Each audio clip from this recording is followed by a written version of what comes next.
loaded up 38 pieces, about 850 pounds estimated, and we are heading out. Here we come to Louisville.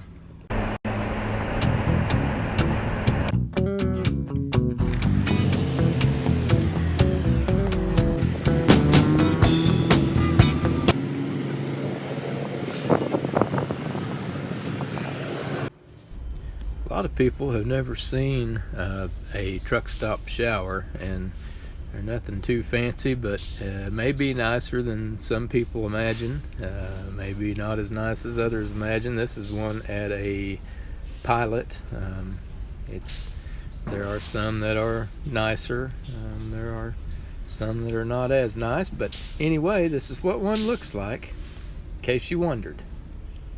Hey guys and gals, okay, so we got the load delivered there to Louisville, and actually before I got there I got a pre-plan to pick up in Danville, Kentucky, 86 miles away, going a little over 400 miles to Stewart's Draft, Virginia.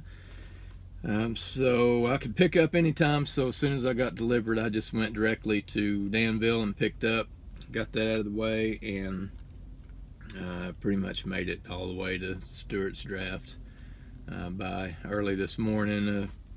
The delivery time, it just had to be delivered by noon today, but of course I wanted to get it delivered earlier so I'd have a chance to get a nap, and you know, it's Friday, and hopefully get a weekend load, get another load out either today or in the morning, something for the weekend. So anyway, that's really good. I was really pleased about that. So that gives me, you know, 6, 7, 8, 9, 10. That gives me over 1,000 miles, almost 1,100 miles, and so right off the bat. So that's good. I was pretty happy about that.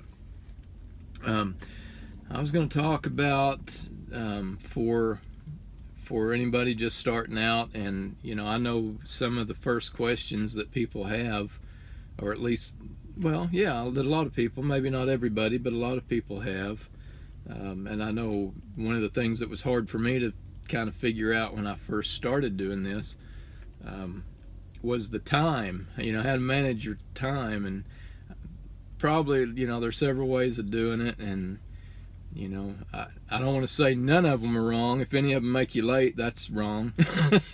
You know, or any of them make you so tired you're dangerous, that's wrong. But other than that, you know, there's not necessarily a right or wrong way to do it.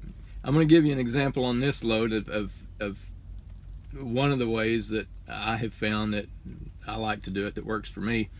For instance, I took this load to Louisville. You know, it's a little over 600 miles, and if you have a pre-plan, and you know, if you're fortunate enough as I was on this particular one, where you can pick up you know, right away, and you don't have to sit around and wait, and you can pretty well deliver you know, when you get there. What I like to do is, unless I'm just, you know, too tired to drive, dead tired or whatever, I like to get it as soon as possible. I like to get all the miles under me. If you've got time, like I had 5 hours nap time built into this load. If nothing held me up, 4 hours for sure. But anytime I've got nap time built in like that, man, I like to push that. I like to drive until I've got that nap time as close to delivery time as possible. That way, if anything goes wrong, you're not, you know, under the 8 ball. You know, in other words, if I'm a little bit tired and I've got a load, you know, a second load, and I pick it up, or a first load or whatever, and you know, I've got say 5 hours built into it for a nap. You know, if I take you know 3 or 4 of those hours right off the bat, or even a couple of them, you know, right off the bat in the beginning, the first half of that load, then boy, that you're under the gun for the rest of it, you know. And if something happens, road construction, a wreck up the road that blocks traffic or whatever, you know, you're screwed. You're probably not going to make it. So if you can, you know, I mean, my advice would be to anybody just starting out, you know, try to get all the miles under you can and save that nap time for, man, if you can save it all the way until you get there, you know, and then nap, that's, of course, that's awesome. You can't always do that. You know, you got to rest. You want to be safe.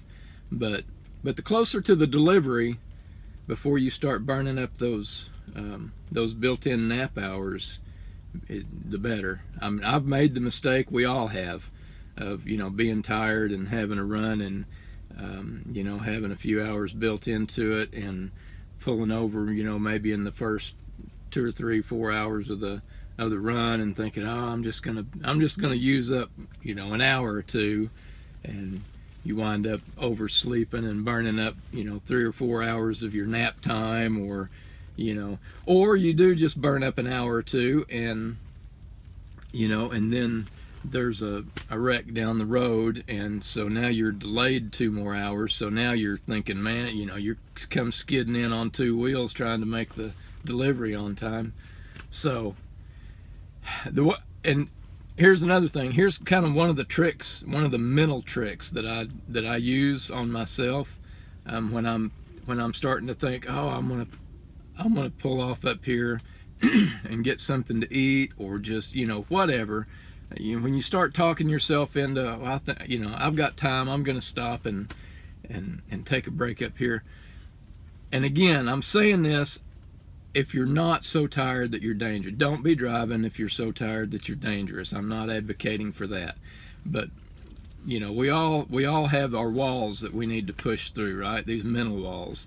But anyway, one of the tricks that I use is, you know, I see there's a truck stop. I know there's a truck stop, you know, 10 miles down the road, and you know, my brain starts thinking, oh, you know, I can pull into that truck stop down there and, you know, kill some time, you know, maybe take a nap, maybe grab something to eat, whatever it is. So my mental trick is, when I get there, if I can make myself drive right on past that exit, you know, boom, that's done and over. It's kind of like quitting smoking, you know. If you just don't light that when you get that urge, don't light that one, you know. Wait till the next one. You know, you can keep doing that. You can keep playing that trick with yourself and get a lot of miles under you. But anyway, so now I've got the second delivery made in Stewart's Draft and paperwork turned in, and I am about. Oh, by the way, what I did do is I drove it straight up here to, like I said, to Stewart's Draft, and got here pretty early this morning. Didn't have to deliver. I had to deliver before noon. That was the only thing. But I had time to catch me a nap and then go ahead and take a shower. And here's another kind of a thing that can go either way. Sometimes if I'm really wanting a shower and I've got time before my delivery, like if I know I've got a couple 3 hours before my delivery, unless I am just super worried about getting that off so that I'm going to be able to get another load for whatever reason. It depends on what your priorities are at that particular time. But for instance, this morning I had several hours to burn before I had to deliver. I had already made myself a mental note that I wanted to deliver before 9 a.m. this morning. That's the deadline I'd given myself. I got here early enough that I had time to take me a little nap, and I decided to go ahead and take a shower. And here's why. I had the time, and this has happened to me many times, and I'm sure it has with a lot of guys that have been out here a while. If you wait until after you deliver, you know, and you punch everything in, and then you think, oh, I'll deliver, and then I'm going to go take my shower. Soon as you deliver, or as soon as you step foot in that shower, get down to your skivvies, and boom, you'll have a load. I mean, I can't tell you how many times I've gotten a phone call from dispatch when I was in the shower, you know, in the truck stop. Not only that, but I've had it happen where, you know, I was tired and I'd gotten me a hotel right out on the road, and over the years, I would be embarrassed to tell you how many times I have checked into a hotel and, you know, jumped in the shower or the bathtub or something and got a load. You know, there were times when things were going kind of slow, you know, maybe loads were slow that month or that week or whatever, and, you know, I wanted to shift my mojo up or whatever, and I'm not really superstitious, but we're all a little bit superstitious, you know, when it comes to some of this stuff. And I have actually gone and gotten a hotel before, even though things were slow, just because I thought, if I just go get a hotel and spend the money, that's going to get me a load. Soon as I check in, as soon as I walk in, you know, boom, the phone's going to ring. Yeah, I haven't done that a lot of times, but I have done it a few times, and it's probably actually, I won't say worked, it was just coincidence, but it's probably actually happened that way, you know, once or twice. But anyway, I was hoping to get a little more road footage and stuff, but I'll be honest, I really didn't have time to do a lot. I tried to make a few little bits and pieces of videos on these runs, but I've been pretty well keeping the door shut and hands on the wheel since yesterday morning. So anyway, talk to you guys later. Be safe.